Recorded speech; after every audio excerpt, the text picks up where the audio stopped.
Hey guys, Storm Tanks coming at you. Another video today. I'm feeling very bodacious today, so I'll put out a few different videos. Today we will do a review, a short, small review on a simple and inexpensive item that I use quite frequently, which is the net breeder. Excuse me. You can use the net ones, you can use the plastic ones, you can use the hang over the back ones, or hang over the front ones that are air powered and bring water in and then overflow water out. I just use the net ones. Yeah, they get sorta dirty eventually, but it takes a while, and it takes like 2 seconds to take the net off and then just kind of rinse it off in your sink or shower and then put it back on.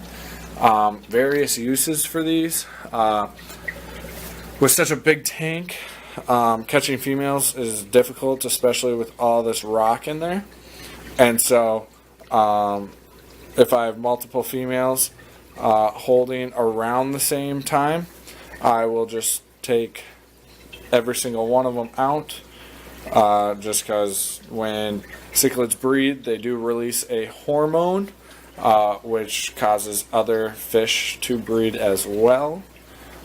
So it's no surprise that when one female is holding, you more than likely have more that are holding around that same time.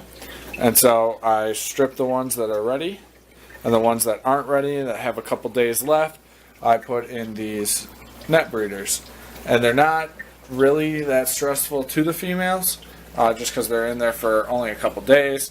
I only put one female in each one, and it sort of protects them. It's my way of kind of separating them.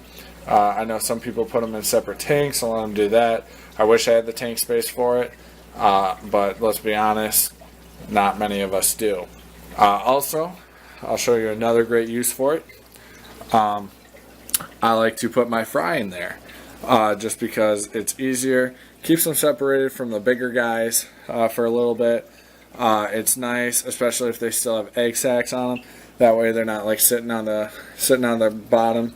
You can even put an air stone in there, and it kind of vibrates the net a little bit. That way they get aeration and they don't rot. You can see, I'll move this one over. I have a plastic one right here, so I'll show you the side. This one just has a bunch of tiny slits in it. That's how they get their water exchange. Otherwise, the nets just have obviously like the screen-like holes in them. And so, especially if you're breeding, they're probably one of my favorite items that I use for breeding. Currently I have 1, 2, 3, 4, 5, 6, 7, 8, 9, 10 to 12 of these. Just like, because I said I get multiple females holding at once. And then also lastly, another great idea for using these are if you have injured fish and don't quite have the tank space for a hospital tank. It's better that you put them in this so that they're not getting continuously beat up even more. Obviously it's not ideal, but it's better than nothing. And then also I have a lot of tanks here where I live, and then also where I have a couple tanks where I grew up, and I have a grow out tank there. And obviously that's 2 hours away, so I can't keep traveling back and forth every time someone wants a fish. And so if I'm going to be in town on a Friday and someone wants to pick up the fish on a Sunday, I can catch the fish, put them in the net breeder for a couple days, and then have one of my friends do the swap or the exchange for the fish. So it's also a great way to kind of sell fish that way without actually having to catch the fish the day of right away you can kind of be prepared a little bit. So let me know what you guys think of these net breeders. I also have seen people put sand or pebbles on the bottom to keep bigger fish from kind of picking at the fry. I will say I've had a couple experiences where bigger fish actually do pick at the fry, or I've had one experience where the fish actually jumped into the net.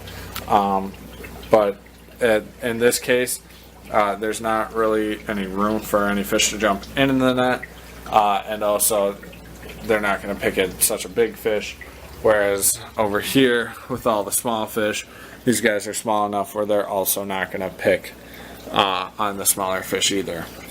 So feel free to let me know what you guys think. Like I said, I get mine at my local Walmart. They're about $1.80 a piece, so really relatively inexpensive, and they're actually very handy. Once you use them once, you'll find more and more uses for them each time. So please like and subscribe and comment down below. Hopefully this video was helpful to you, and I will see you next time.